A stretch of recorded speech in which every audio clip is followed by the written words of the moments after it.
பயம் பொதுவாக தன்னம்பிக்கையின்மைக்கு காரணம்.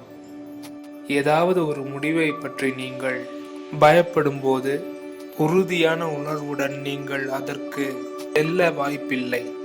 உங்கள் பயத்தை நீங்கள் நேருக்கு நேர் எதிர்கொள்ளும் வரை அது உங்களை கட்டுப்படுத்துகிறது மற்றும் சுய சந்தேகத்தின் குரலை உயர்த்துகிறது.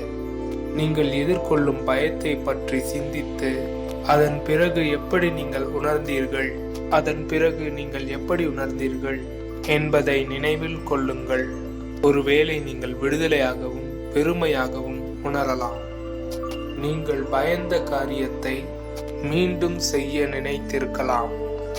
ஒவ்வொரு நாளும், வாரத்திற்கு ஒரு முறை அல்லது மாதத்திற்கு ஒரு முறை உங்களை பயமுறுத்தும் ஒன்றை செய்து உங்கள் நம்பிக்கை விரைவாக வளர்வதை பாருங்கள்.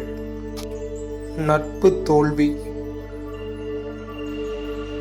நீங்கள் தோல்வி அடையவில்லை என்றால் நீங்கள் முயற்சி செய்யவில்லை.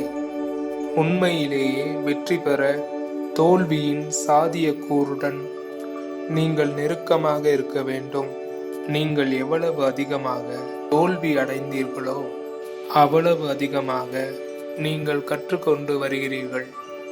உங்கள் தவறுகளை ஏற்றுக்கொண்டு உங்களை முன்னோக்கி செல்ல அவற்றை பயன்படுத்துங்கள். உங்கள் சந்தேகத்தை சந்தேகியுங்கள். சந்தேகமே நம்பிக்கைக்கு எதிரி. இது நம்மை நிச்சயமற்றதாக உணரச் செய்கிறது. சில சமயங்களில் நம்மை சற்று இழந்தவர்களாகவும் ஆக்குகிறது. நீங்கள் உங்களை சந்தேகிக்க ஆரம்பித்தால் உங்கள் சந்தேகத்தை சந்தேகிப்பதன் மூலம் அதை எதிர்க்கவும்.